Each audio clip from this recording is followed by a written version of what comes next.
ang lulutuin natin ngayong araw na to. Pritong isda, lalagyan natin ng sweet and sour sauce. Umpisahan na muna nating iprito para habang nagdi-discuss tayo ay piniprito na natin. So ito po yung ating isda. Ang napili ko po ay lapu-lapu. Yan. Pwede po natin yan. Pwede po tayong pumili ng galunggong, pwede din po ng dalagang bukid, o kung anumang isda, maya-maya, apahap, kung anuman po ang nasa inyong palengke. Okay? So, iprito lamang po itong ating isda. Pin-repair po natin mamaya para sa sweet and sour sauce ang ating bawang, sibuyas, green onions. Ito po, ganda na lang mamaya. At sa end, pwede nating lagyan. Pwede nyo pong lagyan ng carrots, ng mga bell peppers para sumarap ang inyong lutuin. Itong ating isda, nilagyan na po natin yan ng salt. Pero kung gusto nyo pa some more salt, pwede rin po. Yan. Some more salt, some more pepper. Ito po yung pampalasa natin. Yan. So, iprito lang po ng maganda yung inyong isda.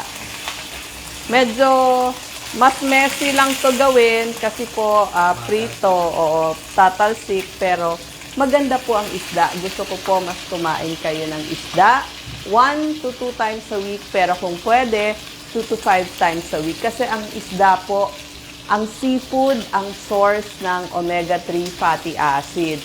Ang omega-3 fatty acid, maganda din po yan sa ating mata. Para hindi tayo magkaroon ng paglabo ng mata, yung matatawag na macular degeneration, maiiwasan po natin yan kapag may omega-3 fatty acid tayo.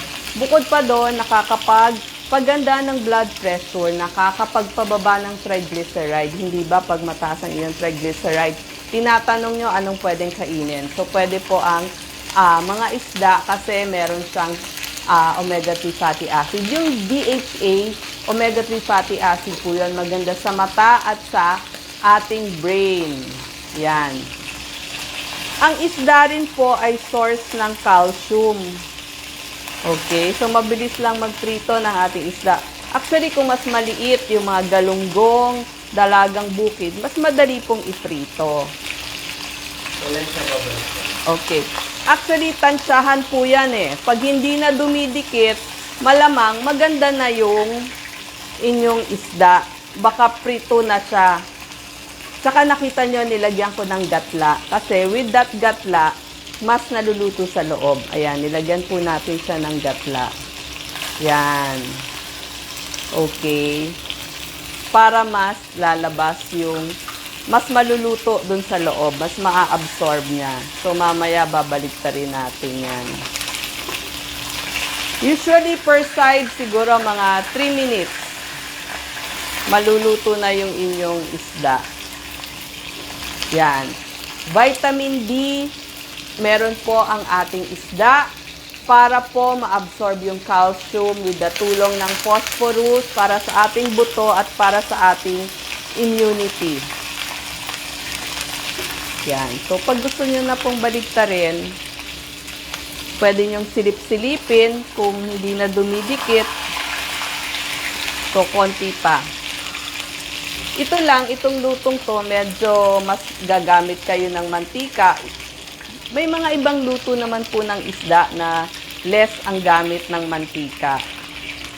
Pero ito, mas maganda po, pinirito para ito po kasi yung ating recipe. Meron din siyang vitamin B12 para sa ating nerves, para sa ating mata. Tapos may iron. Ang isda po ay source ng iron. Magagamit po natin yung iron sa paggawa ng hemoglobin. Ang hemoglobin po ay sa red blood cell para madala yung oxygen sa buong katawan. Ang isda po, meron din siyang phosphorus. Pagkain po yan ng ating selula. ATPs. Yan. Bukod pa sa nakakatulong to sa ating buto at ipin. Meron din siyang magnesium para sa muscle, sa nerves, sa blood pressure, at saka sa sugar control. Meron din pong zinc ang ating mga isda. Yan. Para sa immunity. Para, di ba, pag may sakit kayo, sasabihin, vitamin C and zinc, ang ating isda, meron zinc. Potassium, source din ito ng potassium para sa magandang pagtibok ng puso. Sa blood pressure, sa nerves, saka sa muscle. Pag sumasakit yung muscle nyo, baka naman mababa na yung potassium nyo. Eh dahil seafood to, syempre, meron siyang iodine. At saka maganda po ang isda sa mga batang may asthma. Nakita nila sa pag-aaral, parang mas nakakatulong dun sa mga batang may asthma. Mamaya po lalagay natin yung bell pepper. So sasabihin naman natin ano yung mga benefits ng ating bell pepper. Wow, ang ganda na. So babalik ta rin naman natin sa isang side ang ating isda. Very nice. Yan. Diba? Umano na siya. Dapat pala yung mas malaking kawali ko ang ginamit ko. But anyway, akala ko kasya na dito kasi malapad din naman eh. So next time, a bigger kasi medyo mas bigger ano. So, iprito lang yung ating, anyway, mas pumasok naman yung ating mantika doon. So, mas maluluto siya. Ang sahog po natin, bell pepper, nakita nyo, yung green bell pepper, siya po yung unang pinipitas doon sa baging. Pag hindi nyo po pinitas, magiging yellow siya. Magiging orange. At ang pinakahuling pinipitas ay yung red bell pepper. Ito pong, kumpara dun sa lahat ng kulay na sinabi ko, yung red bell pepper, 11 times po yung beta-carotene niya. Tsaka 2 times more ang kanyang vitamin C. Ganda na pagkaprito mo ha. Yung yes. Tapos yung vitamin C, kailangan natin yan para ma-absorb yung iron. Di ba may iron na nga yung ating isda. So kaya ang ipinaris ko yung bell pepper kasi siya yung magbibigay ng vitamin C para ma-absorb yung iron dun sa ating katawan. At syempre, vitamin C, pampagaling ng sugat, para sa heart, anti-cancer pa yan. Tsaka pag dun sa ating balat, alam ko yung mga gustong gumanda, kumain kayo ng more bell pepper dahil sa vitamin C niya na taglay para gumanda yung inyong kutis. Tapos, ito po, may folate. So, may mga vitamin B's po kasi yung ating bell pepper. So, bagay talaga. Pwede sa mga nagdadalang tao. Bukod pa po dun sa vitamin A, C, E, K, potassium, magnesium, manganese, iron, phosphorus, copper. Lahat na po yan makukuha ninyo dun sa inyong bell pepper. Yan. So, iprito lang mabuti. At mamaya, gagawa na tayo nung sauce na ilalagay natin. Yan. So, ilalagay natin dyan yung sauce. Okay. Yan, niluluto ko lang mabuti yung kanyang buntot. Kasi masarap din yung buntot nung isda natin eh. Bukod pa dun sa ulo. Mamaya gagawa din tayo ng sauce. Yan. So, kitang-kita po natin. Okay. So, lutuin natin on all sides. So, sisilipin lang natin dito sa may bandang tiyan. Parang hindi pa siya ganun kaluto. Doon sa may tiyan, sinisilip ko. So, more prito pa ang kailangan natin. Yan.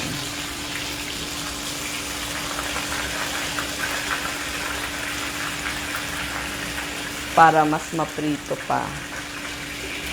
So, nilagyan po natin ng gatla para... Okay. Tapos, maya-maya, dalagang bukid, masarap din po itong recipe natin. Pati yung galunggong, asohos, pwede din.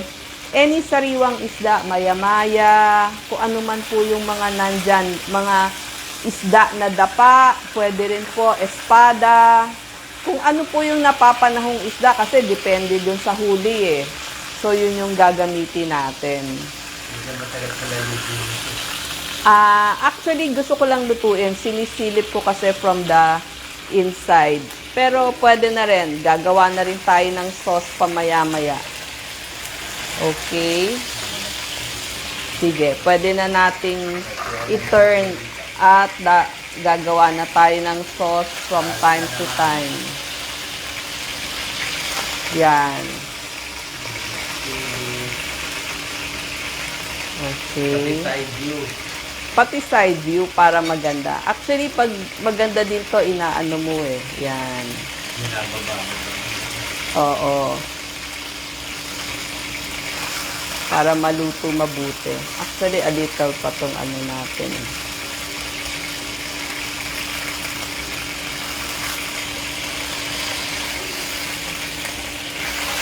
Yan. Some more pa, nakita ko, medyo need pa a little more eh. At mamaya, gagawa na tayo ng ating sauce. Ang masarap dito yung sauce part eh. Okay, so gagawa na po tayo ng sauce. Ang kailangan lang po natin, a little oil. Igigisa natin. Okay. Actually, yung black na gagamitin ko kasi ilalagay natin eh. Okay, sorry. Okay na siya dito.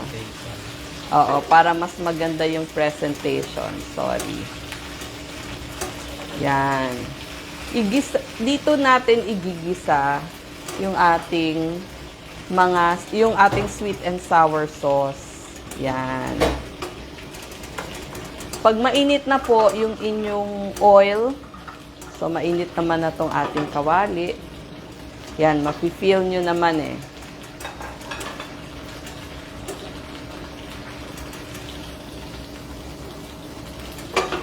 Actually, pwede natin mamaya, here na lang natin. No need to lipat. Siya na yung, dito na natin siya ililipat later eh. Yan. So, pag mainit na yung ating kawali, pwede na ho nating igisa. Okay.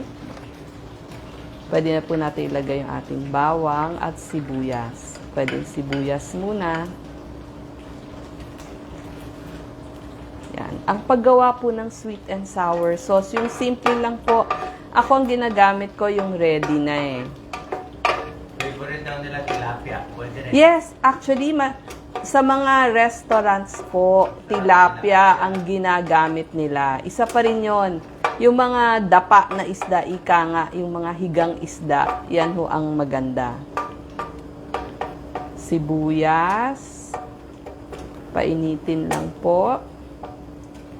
Lagay na rin yung ating bawang. Yan. Yan, umiinit na siya. Bawang, sibuyas. Pag umaamoy na siya, pwede na.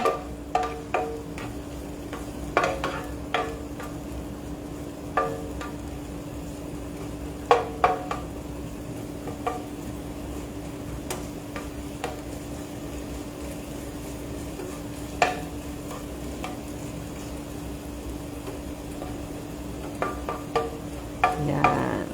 Okay. Ito po yung sauce. Yan. Ang ganda na. Mamaya, ilalagay na natin yung ating sweet and sour sauce. Okay. Wow. Pag mabango na,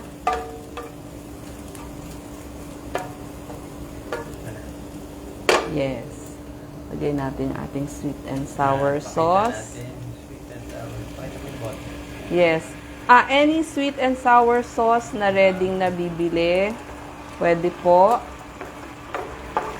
Pwede nyo lagyan ng konting water kung gusto niyo. Kung gusto nyo pang more iluto yung inyong yan. Pakuluin na natin.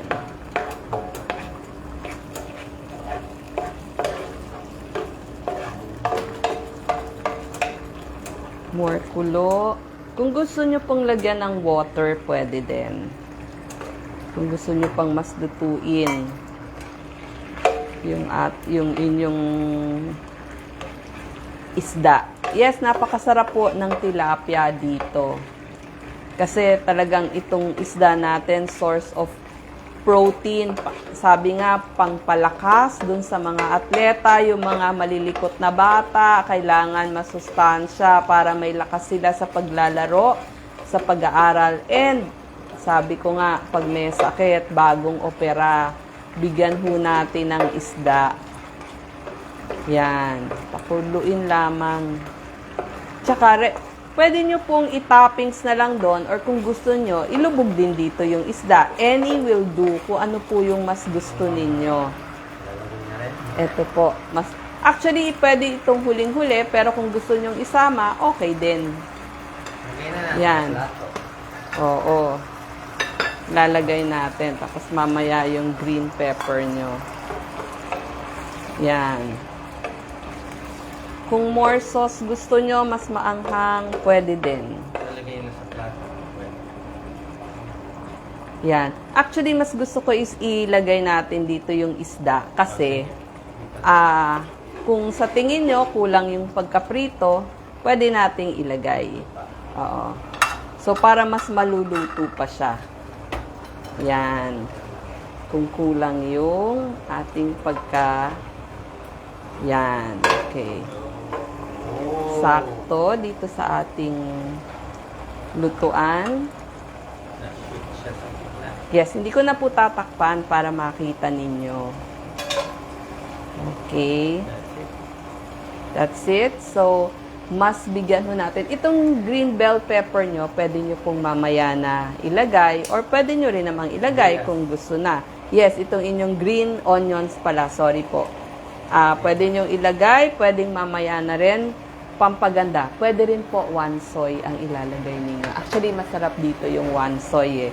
Kaya lang yung anak ko, minsan ayaw niya ng one soy. Kaya, kanya-kanyang kuha na lang ng one soy. Yan. Okay. Ito na po ang ating finished product.